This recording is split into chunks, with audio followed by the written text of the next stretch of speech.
Now, as promised, let's get to that conversation with the Swiggy management. Swiggy, of course, reported a mixed set of earnings for the fourth quarter. Quick commerce losses have been impacting the overall EBITDA and profitability for the company, but the food delivery margins have improved. Mangalam caught up with the management to talk about the performance and the outlook. Take a look.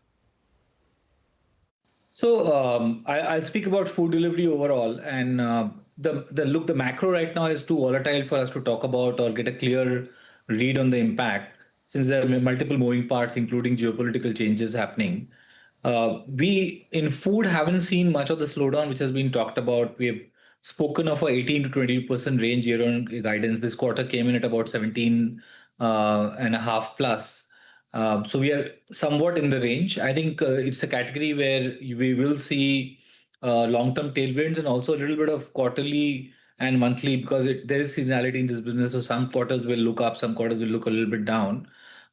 It does need to grow above 20%. So a lot of our efforts are in that direction to increase, more offerings around speed, which is, for example, Bolt or value offerings. And differentiation, example like One Black that we brought to the market a few months back. Yeah.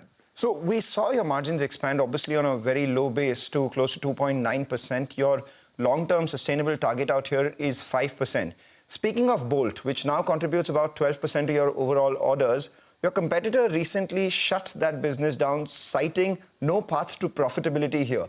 Could you give us some operating metrics of Bolt as to, is there a visible path to profitability for Bolt for you? So, look, given that we are in a fairly competitive world, I will not like to give specific profitability numbers for Bolt, but making Bolt profitable is not one of the challenges we are facing. And models could be different, so very hard for me to comment on anybody else. But from a profitability standpoint and from a differentiation standpoint, we see Bolt as one of the offerings that we'll like to expand and continue. We've crossed the service in 500 towns, and we continue to be to build it. It's early days. I think it's been less than 6 months, or just about 6 months since the service is launched. It's quite scaled up. The restaurant community quite loves it because it gives them an angle to play the quick food delivery market.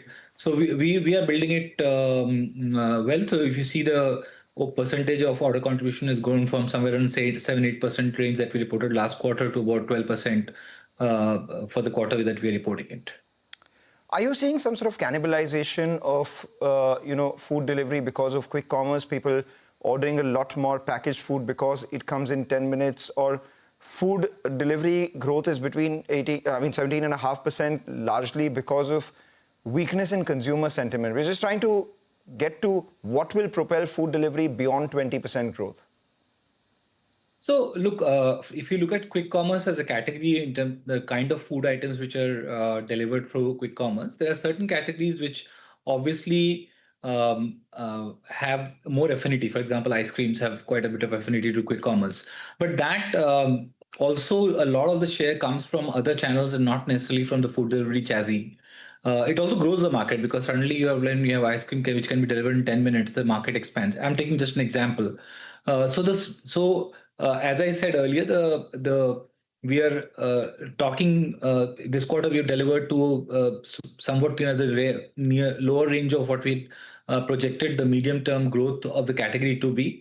And what will take the category to grow? I think one is this category has served consumers well. I think can't be any letting go of that, because consumers rely on food delivery ecosystem to come to deliver at different points in time, different circumstances. That has to continue. I think that is the core to building any category in India. But on top of that, I think a lot of work needs to happen on affordability, on making the delivery far more accessible to a wider section of users than who use it, and especially making sure that the low frequency users are actually increasing their frequencies on the category. All right, let's get in Rahul's views on the quick commerce side, because that's where a lot of the action is when it comes to investment. Rahul, there has been growth, no two ways about it. It's over 50%.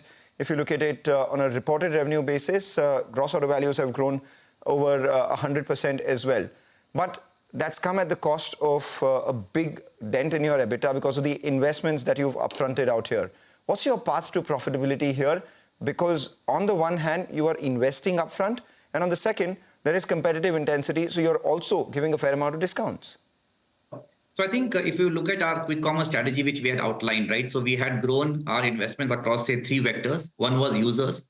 So in the last quarter, we've added close to 2.8 million monthly transacting users, which is what we've added over the last 6 quarters, right? So we've added more users in 1 quarter than the previous 6 quarters put together.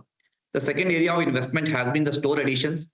We had taken a very aggressive target of increasing our overall retail footprint or the store footprint to 4 million.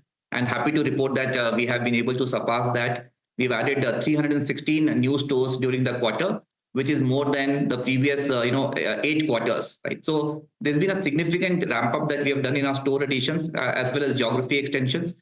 So we are the first platform that entered into, say, 25, 50, 100, and now 125 cities. So those have been the nature of investments that have been made out. We had guided that there would be a certain amount of investment and contribution margin degradation that will happen. We believe that after, with this network expansion having been done, the peak of the CM investment is behind us. Sequentially, you should start seeing us delivering, better CM, results from here on. We are guiding that over the next 3 to 5 quarters, we will be able to break even at the contribution margin level. We do see heightened level of, competitive intensity, especially because it's a very, very large market opportunity. The number of new users attaching to the category are, increasing manifold. As you mentioned, our gross order value grew by more than 100% on a yearly basis. And we do expect this to continue the accelerated trajectory of growth. However, with the network expansion having been made, we do believe that the peak of the investment cycle seems to be behind us. All right. Peak of investment cycles behind you. What's interesting is you said that you would be contribution margin positive in the next 3 to 5 quarters. That's actually delaying it by a couple of quarters, because I remember the last quarter when we spoke, you did say that you will be contribution margin positive by the 3rd quarter of FY26. Am I reading that correct? That's correct. I think what we are baking in the current guidance is a heightened amount of competition, not only from the existing players, but also certain new players that we are seeing that are entering the market. So it's very hard to, pinpoint the specific, quarter that we will be able to deliver on this guidance. But as I said, we do have a lot of levers at our play, which we believe, we feel confident about in the current guidance. So we do want a little bit of flexibility to be able to play to ensure that we retain our market, position and grow it from here. All right. Mangalam, thank you for taking us through the conversation. That's the Swiggy management with outlook going forward on their business. 313 is where it left off on